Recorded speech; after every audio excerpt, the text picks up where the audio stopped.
The Guatemalan coup. In June 1954, the CIA orchestrated the overthrow of Jacobo Arbenz Guzman, the democratically elected president of Guatemala. The operation, named PB Success, began when President Eisenhower authorized it after aggressive lobbying by United Fruit Company, which owned vast plantations in Guatemala.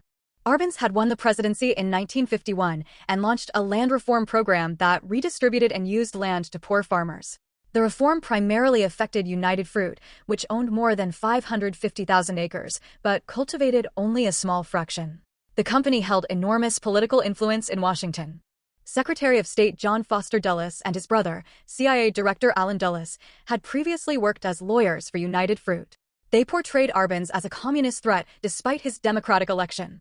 The CIA coordinated the operation from bases in Florida and used staging and training sites in Honduras and Nicaragua. Officers created a small rebel army led by Castillo Armas. The agency provided weapons, training, and air support. The CIA launched a massive propaganda campaign using a radio station called the Voice of Liberation that broadcast false reports of Armas leading a large military force marching toward the capital. In reality, Armas commanded fewer than 500 soldiers who advanced only a few miles into Guatemala before stopping.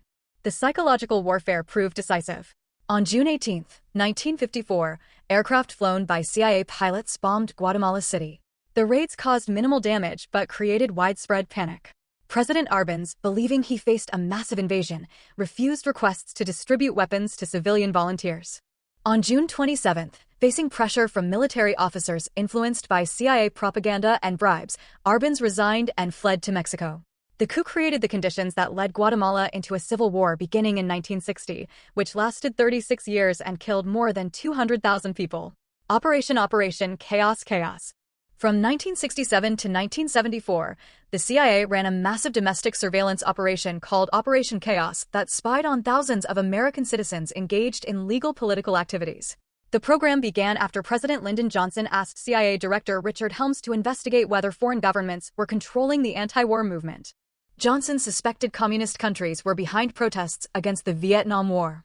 The CIA created a special unit within the counterintelligence staff to conduct the investigation. What started as a limited inquiry quickly expanded into widespread spying that violated the CIA's own charter, which explicitly prohibited domestic intelligence operations against American citizens. CIA officers infiltrated anti-war groups, student organizations, and civil rights movements. They opened and photographed mail, tapped phones, and broke into homes to plant surveillance devices. The agency created files on over 7,200 American citizens and developed a computerized index of 300,000 names. Agents attended protests and political meetings, photographed participants, and compiled detailed reports on their activities. The CIA targeted prominent journalists, members of Congress, and civil rights leaders. Including Reverend Martin Luther King Jr., many of those under surveillance were college students who had signed petitions or attended rallies exercising their constitutional rights. The agency shared information with the Federal Bureau of Investigation, local police departments, and the Internal Revenue Service, which in some cases used the intelligence in tax-related investigations. Operation Chaos continued under President Richard Nixon, who expanded it to spy on his political opponents. The program remained secret until December 1974, when journalist Seymour Hersh published a front-page article in the New York Times exposing the illegal domestic spying. The revelations led to the Church Committee investigation in 1975, which concluded that Operation Chaos constituted a massive violation of civil liberties. Operation Chaos showed us how easily personal privacy can be compromised, even in places where you'd least expect it. Most of our personal data is collected, analyzed, and sold by third parties every single day. That's why I want to introduce today's video partner, NordVPN. One of the most common mistakes people make online is assuming that if they are not doing anything wrong, their data does not matter. But in reality, everyday online activity like browsing websites, using public Wi-Fi, or signing into accounts can expose personal information to third parties you never intended to share it with. And what most people don't realize, many data breaches never even get reported. That means your login details could already be floating around in shady corners of the internet, and you wouldn't even know it. That's where NordVPN's Dark Web Monitor comes in. It constantly scans dark web marketplaces for your email address and alerts you immediately if your data appears in a leak. And it works even when you're not connected to a VPN server. You just activate it once in the app, and it watches the dark corners of the internet for you. On top of that, NordVPN encrypts your internet traffic, hides your IP address, and blocks malicious websites, ads, and trackers with threat protection. So, don't wait for something to go wrong. Go to nordvpn.com/simplepaint, secure the deal, and get 4 bonus months on top of a 2-year plan. And if you're still unsure, here's the best part. There's a 30-day money-back guarantee. If you don't like it, you get a full refund. You'll find everything you need down in the description and of the Iranian coup course in the pinned comment. The Iranian coup. On August 19, 1953, the CIA orchestrated the overthrow of Mohammad Mossadegh, the democratically elected Prime Minister of Iran. The operation, named TP Ajax, fundamentally altered Middle Eastern politics. In 1951, Mossadegh had nationalized the Anglo-Iranian Oil Company, which had controlled Iran's petroleum industry since 1913. Britain received the majority of profits, while Iran received only a small fraction. When Parliament voted to take control of the oil industry, Britain responded with sanctions and appealed to the United States for help. President Eisenhower and Secretary of State John Foster Dulles agreed, fearing Mossadegh might align with the Soviet Union. Kermit Roosevelt Jr., grandson of President Theodore Roosevelt, arrived in Tehran to direct the operation. The CIA assembled a coalition of military officers, newspaper editors, religious leaders, and street criminals. The agency paid protesters to stage demonstrations that created the appearance of chaos. On August 16, Shah Mohammad Reza Pahlavi attempted to dismiss Mossadegh, but was forced to flee to Rome after loyalist troops resisted. Roosevelt continued organizing. On August 19, CIA-funded crowds took to the streets. Some protesters pretended to be communist supporters of Mossadegh and attacked religious institutions to turn the population against him. Others called for the prime minister's removal. Paid agents infiltrated the military and police, convincing key officers to join the uprising. By afternoon, tanks surrounded Mossadegh's residence. After 9 hours of fighting that killed approximately 300 people, Mossadegh surrendered. The Shah returned and appointed General Fazollah Zahedi as prime minister. Mossadegh was tried for treason and sentenced to 3 years in prison, after which he lived under house arrest until his death in 1967, when the Iranian Revolution overthrew the Shah in 1979. Rage at American interference fueled the seizure of the U.S. Embassy. The MK-Ultra. The MK-Ultra. Between 1953 and 1973, the CIA conducted a classified research program called MK-Ultra that tested the effects of drugs, hypnosis, sensory deprivation, and electroshock on human subjects without their knowledge or consent. The program began under CIA Director Allen Dulles after he grew concerned about reports that American prisoners of war in Korea had been brainwashed. He authorized chemist Sidney Gottadel to run experiments exploring whether the human mind could be controlled. The CIA recruited doctors and researchers at universities and hospitals through front organizations that disguised the AY's involvement. These researchers administered lysergic acid diethylamide, commonly known as LSD, to patients in mental hospitals, prisoners, and drug addicts without telling them what they were receiving. Some subjects were given the drug repeatedly for weeks or months. In other experiments, researchers used electroshock therapy at intensities far beyond standard medical practice, sometimes combined with drug-induced comas lasting for days. On November 19, 1953, biochemist Frank Olson attended a retreat at Deep Creek Lodge in Maryland with other CIA scientists. During dinner, Sidney Gottadel secretly added LSD to bottles of Cointreau that were served after the meal. Olson and several others unknowingly consumed the drug. Over the following days, Olson became increasingly paranoid and depressed. On November 24, his supervisor took him to New York to see a psychiatrist. 3 days later, Olson fell to his death from the 10th floor window of the Statler Hotel. The CIA initially told his family he took his own life unrelated to their work. The program remained secret until 1975 when the Church Committee investigation exposed it. President Gerald Ford formally apologized to Olson's family. Most MK-Ultra records were destroyed in 1973 on orders from CIA Director Richard Helms. Phoenix Program Vietnam.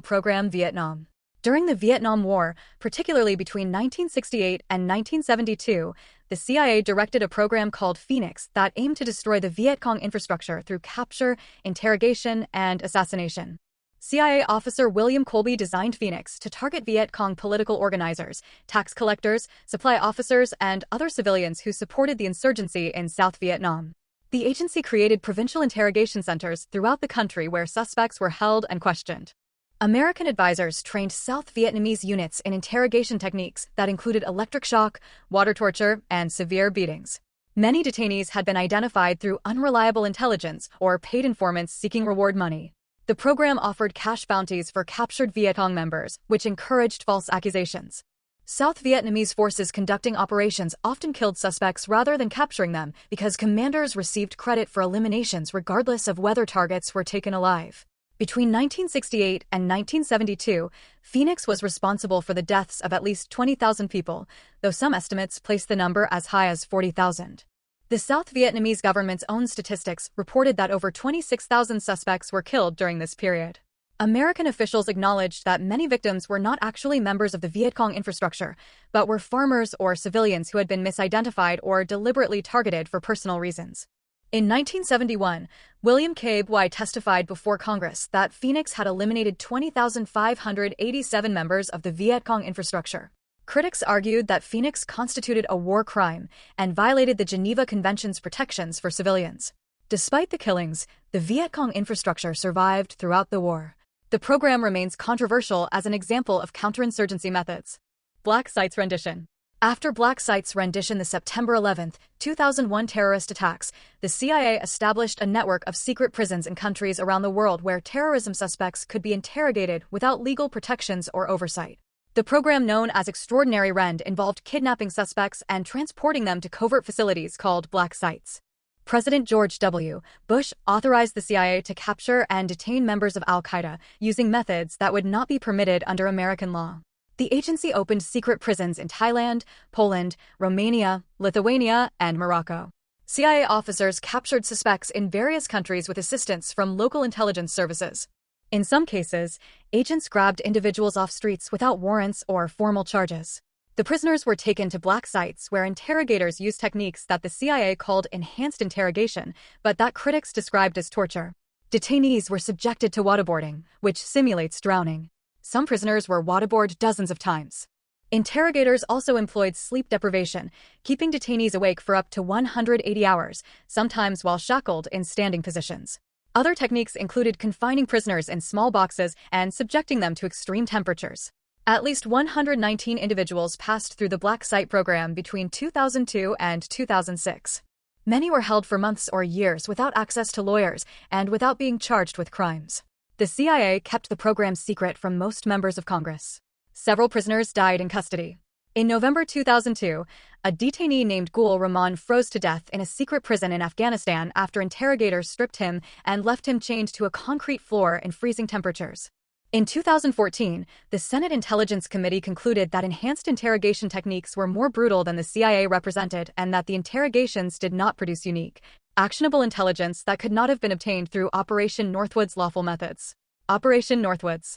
In 1962, the Joint Chiefs of Staff presented President Kennedy with a plan to stage terrorist attacks against American targets and blame Cuba as justification for military invasion.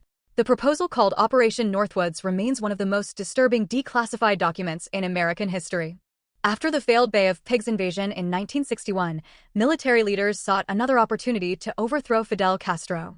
Chairman of the Joint Chiefs of Staff, General Lyman Lemnitzer, and other senior officers developed an elaborate scheme of false flag operations designed to create public support for war with Cuba. The plan proposed sinking American ships in Guantanamo Bay and blaming Cuban forces. It suggested staging funeral ceremonies for mock victims to generate emotional impact. Another element involved creating a fake Cuban Air Force aircraft that would attack a civilian jetliner. The plan specified that the CIA would paint a drone aircraft in Cuban military colors and file a flight plan for a commercial airliner carrying college students. The agency would simultaneously launch both the legitimate plane and the disguised drone. The drone would transmit distress signals claiming to be under attack before being destroyed. The real plane would land safely at a military base, while the military reported that Cuba had shot down the student flight. The Joint Chiefs also proposed conducting terror attacks in American cities. The document suggested that agents could bomb buildings in Miami or Washington and blame Cuban operatives. The military recommended hijacking aircraft and either forcing them to land in Cuba or destroying them. The detailed memorandum dated March 13, 1962, listed numerous scenarios. The proposals were presented to Secretary of Defense Robert McNamara, but they were never approved or implemented by the Kennedy administration.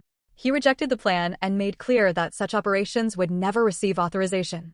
The Operation Northwoods documents remained classified until 1997. Lumumba assassination. In August 1960, less than 2 months after Congo gained independence, the CIA began planning to assassinate Prime Minister Patrice Lumumba, the country's first democratically elected leader. CIA Director Alan Dulles sent a cable stating that removing Lumumba was an urgent and prime objective. Lumumba had won the May 1960 parliamentary elections and became prime minister on June 30th when Congo gained independence. His Pan-African nationalism and requests for Soviet assistance alarmed American officials who feared he would align Congo with the communist bloc. The Eisenhower administration authorized covert actions aimed at removing Lumumba from power. The CIA station chief cabled headquarters that Lumumba should be eliminated. In September 1960, CIA chemist Sidney Gottadel traveled to Congo carrying poisonous biological materials concealed in a diplomatic pouch. Scheider brought substances intended to cause a disease that would appear natural and kill Lumumba without raising suspicion. The station chief was ordered to place the toxins in Lumumba's food or toothpaste. However, events moved faster than the CIA could act. On September 14th, Colonel Joseph Mobutu, who had been cultivated by the CIA and Belgian intelligence, staged a military coup with American and Belgian support.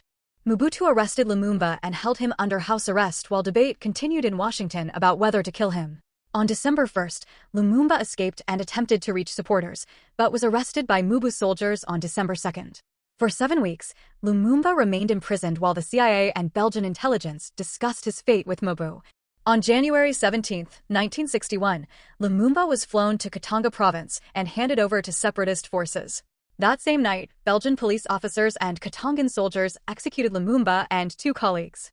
Although Lumumba was ultimately killed by Belgian and Congolese forces rather than directly by the CIA, declassified documents confirm that American officials actively planned his assassination and supported those who carried it out. If you'd like to see more stories like this, make sure to subscribe to Noli Brain Cells and feel free to drop suggestions for the next video in the comments.